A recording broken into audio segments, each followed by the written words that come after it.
Hi, my name is Cindy Cisneros. I'm a certified creativity coach, and you have found the full tutorial in the Business Basics for Artists on how to plan and choose your products. Now, this is meant to go along with the business planning section of the full suite of Business Basics for Artists content. Now, if you're not subscribed and you're catching this video somewhere else in social media, go ahead and subscribe to the Business Basics for Artists suite of courses. It is a free suite of courses for artists to help you from everything from planning, marketing, to selling art in your business. And it gives you access to supportive coaching along the way, along with a free community of artists so that you can ask questions, support each other, and share your knowledge. So without further ado, this is the full video tutorial on how you can choose products for your artists, for your art business. Now, this is important because while you might be regularly producing and doing work, you may want to have some specific things that are kind of the bread and butter of your business that you talk about in a way that really speaks to your target audience, that you can consistently refer to in your marketing, and that you kind of wrap your marketing and selling efforts around to continue to support your everything else that you do. Now, I also do mindset coaching, and we talk about kind of the mindset of being an artpreneur, and this is kind of a separate conversation about the mindset of having products as an artist that I don't want to delve too much into in this tutorial. But if that is something that you struggle with, in the additional support section of the Business Basics tutorial, send me a message about that, because that's absolutely a valid thought, concern, and feeling for us as artists. So I'm going to break this into, as I usually do in these tutorials, kind of chunks and topics.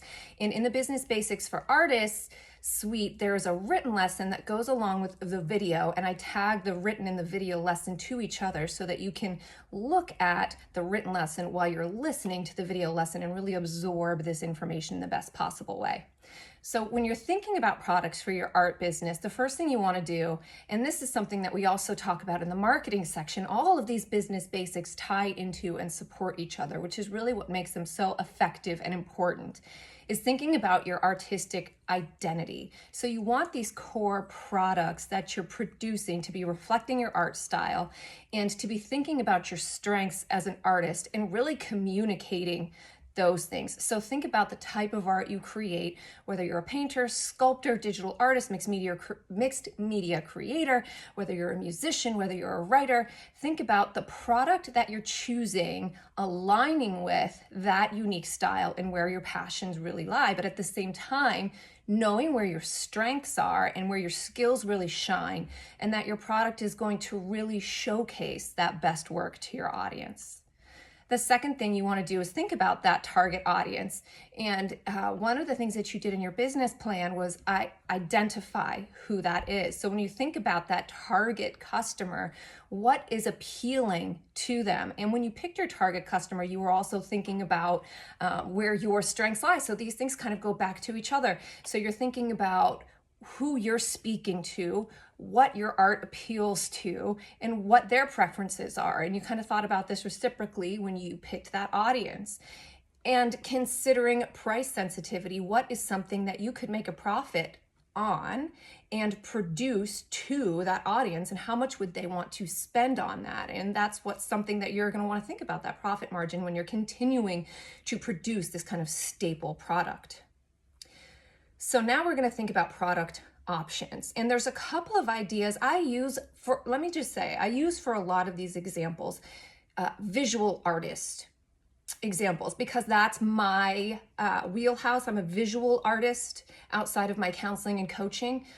But by no means does this apply only to visual artists. You can take this and apply this to the type of creative that you are. So here's some examples to a visual artist, some product options. You might have original artwork, and sometimes in the visual art field, we call this fine art.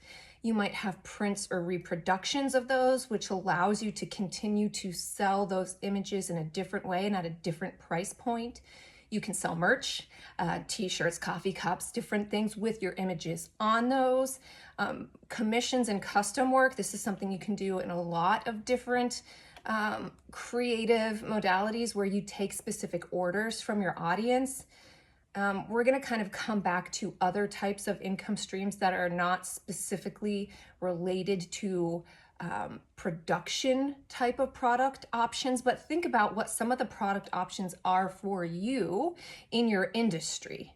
And you might even just kind of make a list for yourself. The fourth thing you want to think about is, what are your product themes? What is your creative vision? What are seasonal and trending themes if you want to have seasonal products? Do you produce in collections? What might some collections be? What might those be as related to your audience interests? Are you in an experimentation where you're toying and playing with new ideas?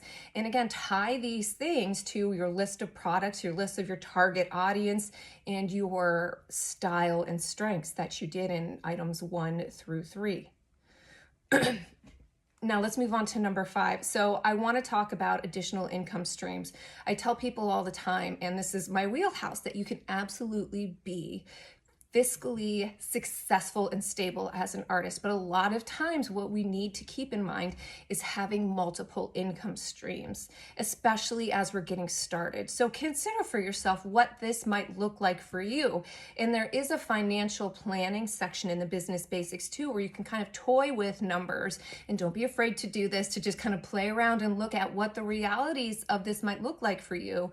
And think about some additional income streams you might use as you get started, like teaching and workshops, online courses and tutorials, collaborations and licensing, speaking engagements and public appearances, art consulting. If these are things that you've heard of but you don't know a lot about, ask other people who do, look around online, find people on social media who are doing it and give them a ping and ask them what their experiences have been like, which is great for networking also.